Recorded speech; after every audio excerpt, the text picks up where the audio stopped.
గౌరవ ఎమ్మెల్సీ కల్వకుంట్ల కవిత గారు చేస్తున్న బీసీ ధర్నా మీద ప్రజలకి ఒక అవగాహన కలగాలి. పదేళ్లు బీసీ జాతిని అనగదొక్కినటువంటి బీఆర్ఎస్ పార్టీ, బీఆర్ఎస్ నాయకులు వారికి ఇవాళ బీసీల గురించి ధర్నా చేసే హక్కు లేదు. రిజర్వేషన్ని 23% కుదించింది బీఆర్ఎస్ పార్టీ, అవునా కాదా? ఇది స్పష్టత ఇవ్వాల్సిన అవసరం ఉంది కవిత గారికి.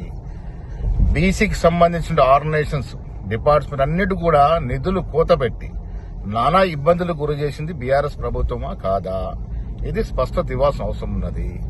ఇలా కాంగ్రెస్ పార్టీ బీసీలకు 42% రిజర్వేషన్ ఇస్తామని కామారెడ్డి డిక్లరేషన్ లో స్వయంగా నేనే ప్రతిపాదించిన. ఆ డిక్లరేషన్ అనుగుణంగా మనం పనిచేస్తా ఉన్నాం. ఇవాళ దానికోసమే కుల సర్వే మొదలుపెట్టినాం. దానికి ఒక డెడికేటెడ్ కమిషన్ ఇవ్వడం జరిగింది. సో ఈ రకంగా కాంగ్రెస్ పార్టీ అన్ని రకాల చర్యలు తీసుకున్నప్పటికీ కూడా బీఆర్ఎస్ హయాంలో బీసీ జాతులందరూ కూడా అణగదొక్కిన మీరు ఇవాళ ఏ ముఖం పెట్టుకుని ధర్నా చేస్తున్నారో ప్రజలకు తెలియాల్సిన అవసరం ఉన్నది. 10 ఏళ్లు అధికారంలో ఉన్నప్పుడు బీసీలు గుర్తుకు రాలే మీకు.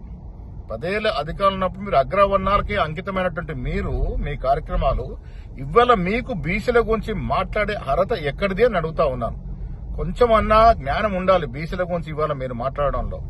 ఒకప్పుడు అధికారం ఉన్నప్పుడు బీసీలంతా అనగదొక్కి బీసీ జాతుల్ని కనుమరుగు చేసిన మీరు ఇవాళ బీసీల కోసం ఏదో చేస్తాము అన్నటువంటి చెప్పడం మాటల్ని ప్రజలు నమ్మే పరిస్థితి లేరు. ఇవాళ ప్రజలు ఇవన్నీ చేశారు కాబట్టి మిమ్మల్ని అధికారం దూరంగా పెట్టినారు. కాంగ్రెస్ పార్టీ అధికారం తీసుకొచ్చిన వెంటనే కేబినెట్ లో కానీ బీసీలకు సంబంధించిన పలు కార్యక్రమాలు కానీ నాలాంటి ఒక సామాన్య కార్యకర్తను పీసీ అధ్యక్షుడు చేయడం కానీ, దాంతోపాటు బీసీ సంబంధించిన డిపార్ట్మెంట్లన్నిటి కూడా అత్యధిక నిధులకు ఇచ్చి బలోపేతం చేస్తుంటే కాంగ్రెస్ పార్టీని నమ్ముతారా, మిమ్మల్ని నమ్ముతారా ప్రజలు అర్థం చేసుకుంటా ఉంటారు. 10 ఏళ్లు మీరు బీసీలందరినీ కూడా అనగదొక్కి ఇవాళ కపట ప్రేమ, మొసలి కన్నీరు కారుస్తా ఉంటే ప్రజలు నమ్మే పరిస్థితి లేరమ్మా. ఇది గుర్తుపెట్టుకోవాల్సిన విజ్ఞప్తి చేస్తా ఉన్నాను. హిట్ టీవీ యాప్ ని డౌన్లోడ్ చేసుకోండి. ఇందులో short news, live news, entertainment movies అన్ని అవైలబుల్ గా ఉన్నాయి. Please download hit TV app. Hit TV app ని ఫ్రీగా డౌన్లోడ్ చేసుకోండి.